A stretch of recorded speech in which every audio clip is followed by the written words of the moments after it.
नमस्कार। प्रस्तुत है आज का चिंतन। जीवन यापन और जीवन की रीति नीति को आदर्शों के अनुरूप ढालने के लिए लोक सेवी की गरिमा को सुरक्षित और स्थिर रखने के लिए अपने गुण कर्म स्वभाव की परिष्कार की आवश्यकता पड़ती है। इस संबंध में समग्र रूपरेखा निश्चित नहीं की जा सकती, परंतु कुछ मोटी मोटी बातों को समझ लिया जाए और उन्हें अभ्यास में शामिल कर लिया जाए तो लोक सेवी का व्यक्तित्व उच्च आदर्शों के अनुरूप ढलने लगता है।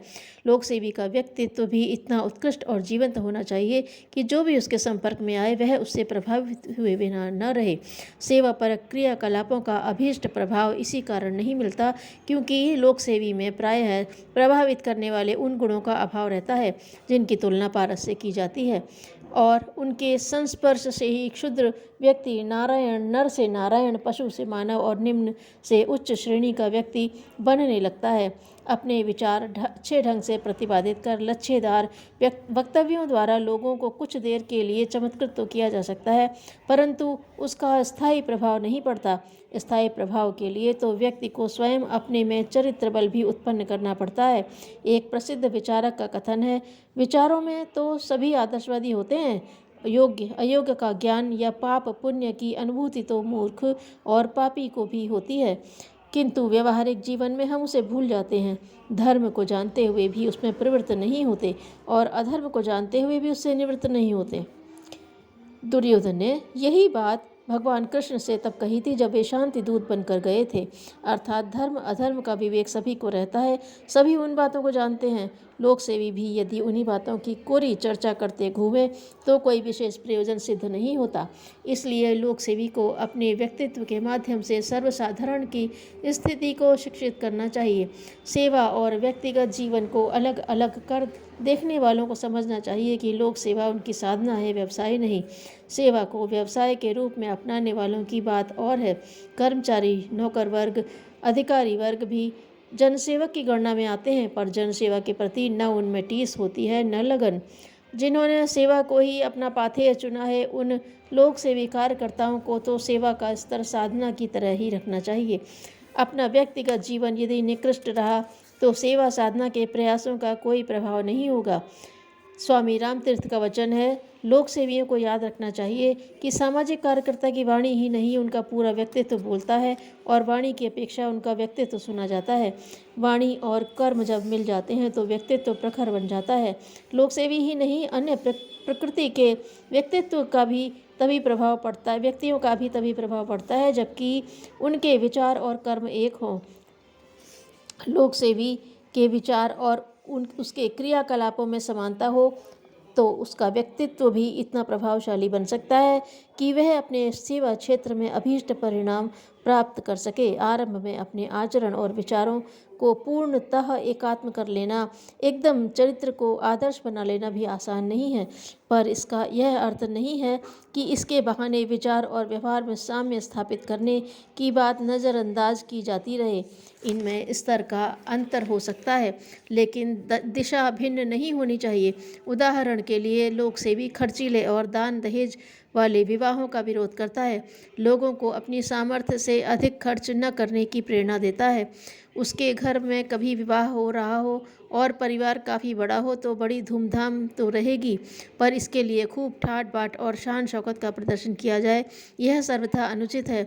कोई कार्यकर्ता दूसरों को सादगी से रहने और मितव्ययी जीवन व्यतीत करने की शिक्षा देता है तथा स्वयं अपने जीवन स्तर को तथाकथित रूप से उच्च बनाए नहीं रहता तो इसका प्रभाव कुछ नहीं होगा।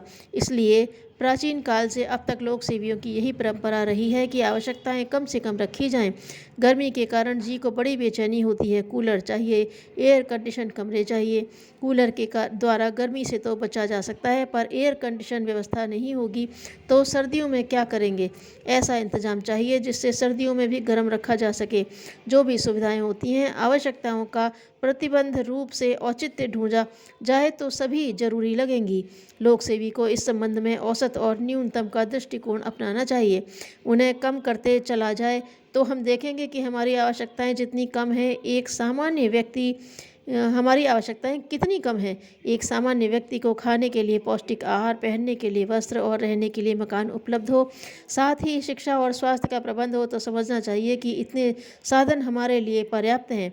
वेशभूषा के बाद मुख्य रूप से आती है लोक सेवी की आहार व्यवस्था। सेवा साधना में प्रवृत्त कार्यकर्ताओं को अपनी आहार व्यवस्था सादगीपूर्ण और औसत स्तर की ही रखनी चाहिए। इसमें से एक तो स्वास्थ्य की सुरक्षा हो जाती है, दूसरे लोगों पर उसका प्रभाव भी पड़ता है। भोजन के संबंध में कुछ व्रत भी लिए जा सकते हैं। घर में रहते हुए तो सादा भोजन सभी कर सकते हैं, पर लोक सेवी बाहर जनसंपर्क में या सेवा कार्यों में निकलता है तो लोग सम्मान और श्रद्धा के वशीभूत होकर कई तरह के स्वादिष्ट वस्तुओं की व्यवस्था करते हैं। उनकी सद्भावना को उपेक्षित न करते हुए भी इस बात का ध्यान रखा जाए कि हमारा चटोरापन न बढ़ जाए। इसके लिए लोगों को पहले से बता दिया जाए कि हम लोग सादा भोजन करेंगे। खान पान की तरह लोक सेवी को और दूसरी बातों में भी इतना सतर्क रहना चाहिए कि उन्हें असुविधा हो रही हो, ऐसा किसी को आभास ही न हो। अपनी आदतों को इतना लचीला बना लिया जाए कि हर परिस्थिति में हर स्थान पर किसी प्रकार की असुविधा न लगे। जैसे बहुत से व्यक्तियों को रात में सोने से पूर्व या दिन में खास समय दूध पीने की आदत है। इस अभ्यास विशेष को बाहर रहते हुए स्थगित कर दिया जाए, यही ठीक है। दिनचर्या में स्वावलंबन, नियमितता और अनुशासन भी लोक सेवी की एक मर्यादा है। स्वावलंबन, नियमितता और अनुशासन मनुष्य के व्यक्तित्व को संवारता तथा उसे उज्जवल बनाता है। स्वावलंबन का अर्थ है अपने काम अपने हाथ से ही किए जाएं, घर में हों अथवा बाहर। इन गुणों को अपने स्वभाव में सम्मिलित करना कोई कठिन कार्य नहीं है। परिवार में रहते हुए भी जहाँ तक हो सके अपने काम अपने हाथ से ही किए जाने चाहिए। इससे व्यक्तित्व में स्वावलंबन की जो सद्वृत्ति आती है वह व्यक्तित्व को प्रखर बनाती है। बाहर सेवा के लिए निकलते समय लोक सेवियों को चाहिए कि वे अभीष्ट कार्य संपन्न करने के लिए आगे बढ़ें। आमतौर पर होता यह है कि लोक सेवी स्वयं कोई कार्य करने की अपेक्षा सेवकों को उसके लिए निर्देश देते हैं और उनसे यह अपेक्षा करते हैं कि वे जैसा चाहते हैं वैसा ही वे कार्य कर लेंगे। जैसे श्रमदान की स्वच्छता संवर्धन का कार्य करना है, इसके लिए कार्यकर्ता गांव में गए और वहां के निवासियों को सफाई का महत्व और श्रमदान की आवश्यकता समझाने लगे।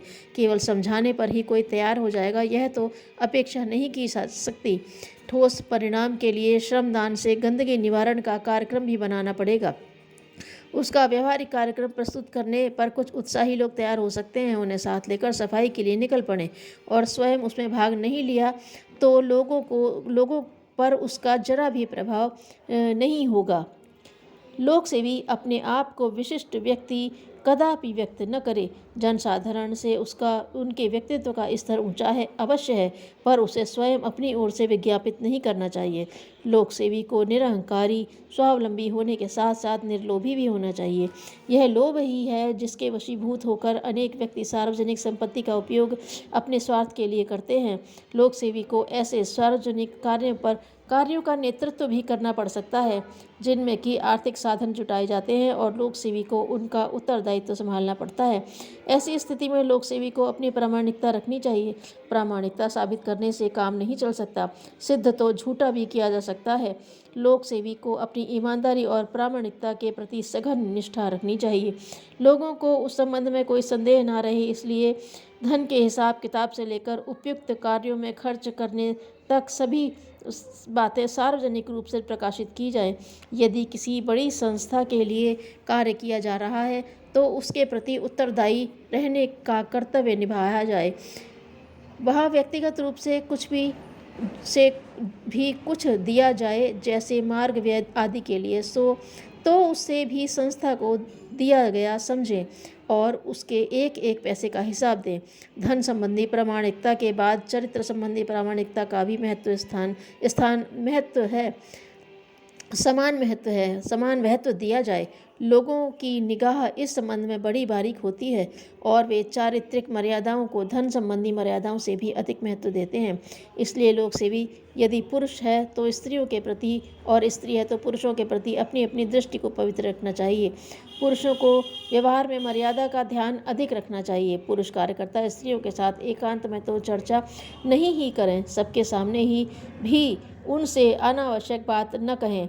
जो कार्य पुरुष ही कर सकते हैं उनके लिए महिलाओं को उनके निर्धारित कार्य करने दिए जाएं और पुरुष अपने नियत काम करें। इनमें व्यतिक्रम न आने दिया जाए। साथ ही स्त्रियों के बार बार संपर्क को भी टालना चाहिए। ज़रूरी बातें एक ही बार में समझा देनी चाहिए। बार बार उनके संपर्क करने में लोगों की दृष्टि उस पर जाती है और बुरी भावना न होते हुए भी लोग टीका टिप्पणी करने लगते हैं।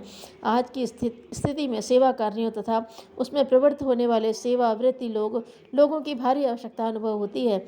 यदि उसकी पूर्ति की जा सके तो निश्चित रूप से समाज में सुखद परिस्थितियां पैदा की करना जरा भी कठिन न रहेगा। किंतु यह होगा तभी जब लोग सेवा धर्म के महत्व को समझें। इन सूत्रों को जीवन में उतारने वाले कभी भी मार्ग से भटकेंगे नहीं, वे युग नेतृत्व का यश गौरव प्राप्त करके रहेंगे। धन्यवाद।